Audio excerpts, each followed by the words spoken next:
Be part of the peace movement. Share this episode using hashtag The Great Disarmament and download the free peace resource guide at aviskalfsbeck.com/peace guide. The Great Disarmament, The Great Disfarmament, Part 8, Spears and Surrender. This is The Great Disarmament, The Great Disfarmament, a podcast tracing the parallel histories of how we learn to kill and how we might stop.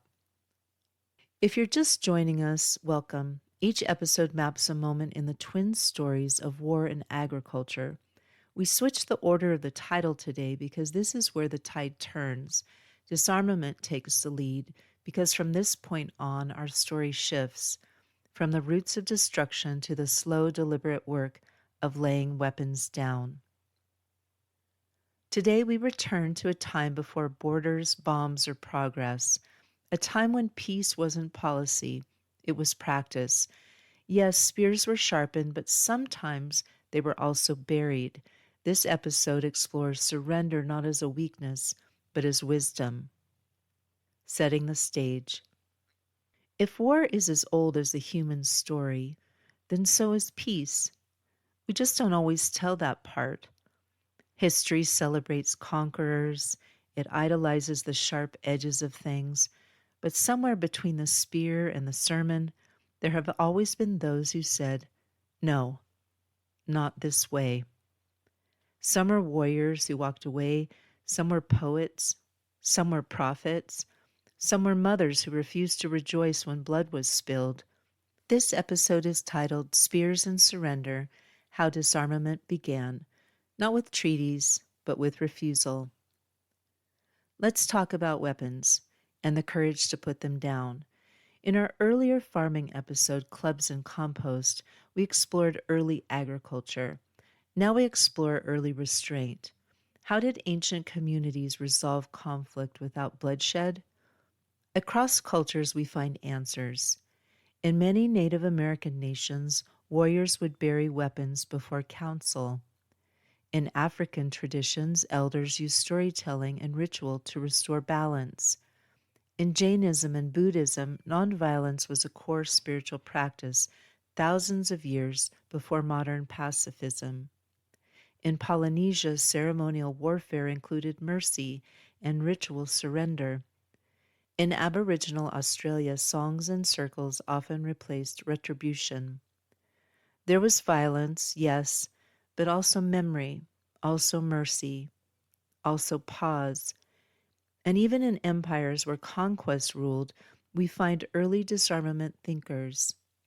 Cicero, in Rome, warned that no war was just unless it aimed to end itself. Sufi mystics across Persia and North Africa taught compassion above vengeance. Christian monastics and mystics, like Francis of Assisi, practiced a radical peace that defied kings. Women, largely unrecorded by history, held the cost of conflict in their bodies and kin, and passed down stories of survival over domination. Today's voice is Arjuna from the Bhagavad Gita, a warrior standing on the battlefield, about to fight his own family, and suddenly he stops. I see no good in killing my kinsmen. I desire neither victory nor kingdom. In this ancient epic, Arjuna questions the entire premise of war, and the god Krishna does not answer with wrath. He answers with philosophy. A dialogue unfolds, not of victory, but of clarity, of sorrow, and of choice. It is a sacred hesitation, a kind of spiritual disarmament. What it means for us. Modern disarmament didn't appear from nowhere. It grew from roots this deep, from ancient traditions that understood that peace isn't passive, surrender is not submission, it's strategy, and that survival often depended not on winning, but on stopping.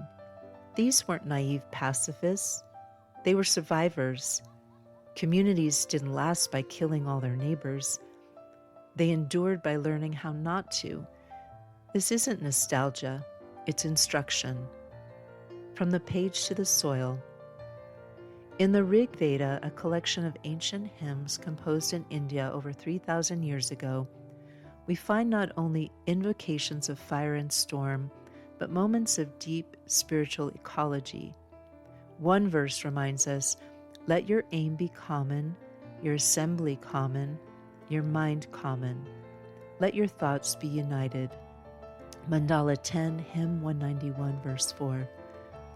This is not a war chant, it's an invocation of collective purpose, of peace as a shared alignment. And in another hymn, we hear a call to restrain destruction itself. In Mandala 5, Hymn 43, verse 4, "May heaven and earth remain unharmed." The language of peace is older than empire. We carry it in the soil. Next time on The Great Disarmament, we enter the age of empire, alchemy, and invention with powder and principles, where explosives begin to shift the balance of war and a few brave minds start to question what victory really means.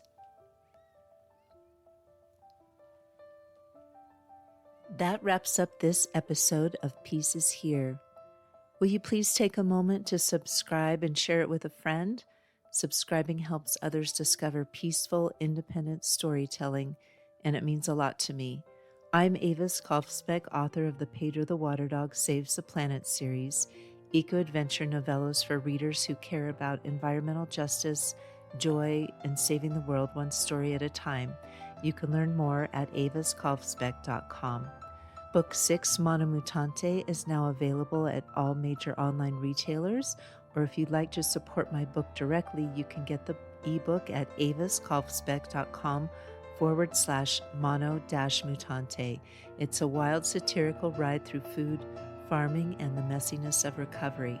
When you subscribe to my list, you'll also be the first to hear about my next book, Bullet Poof, which asks, what in the world are we going to do about guns? A link to subscribe is in the show notes. From October 18th to November 8th, 2025, I'm running a live Kickstarter campaign. I'd be so grateful if you'd visit aviskalfsbeck.com/Kickstarter to get notified. I'm creating a companion field journal for Book 1, One More Year, called Peace Stuff Primer, along with a stage play version of the book. I can't wait to share it with you. This episode was human narrated by me with the help of AI, which has promised to let me know if it ever makes something up. So far, no confessions, but if you think I've missed something or if you just want to say hello, I'd love to hear from you.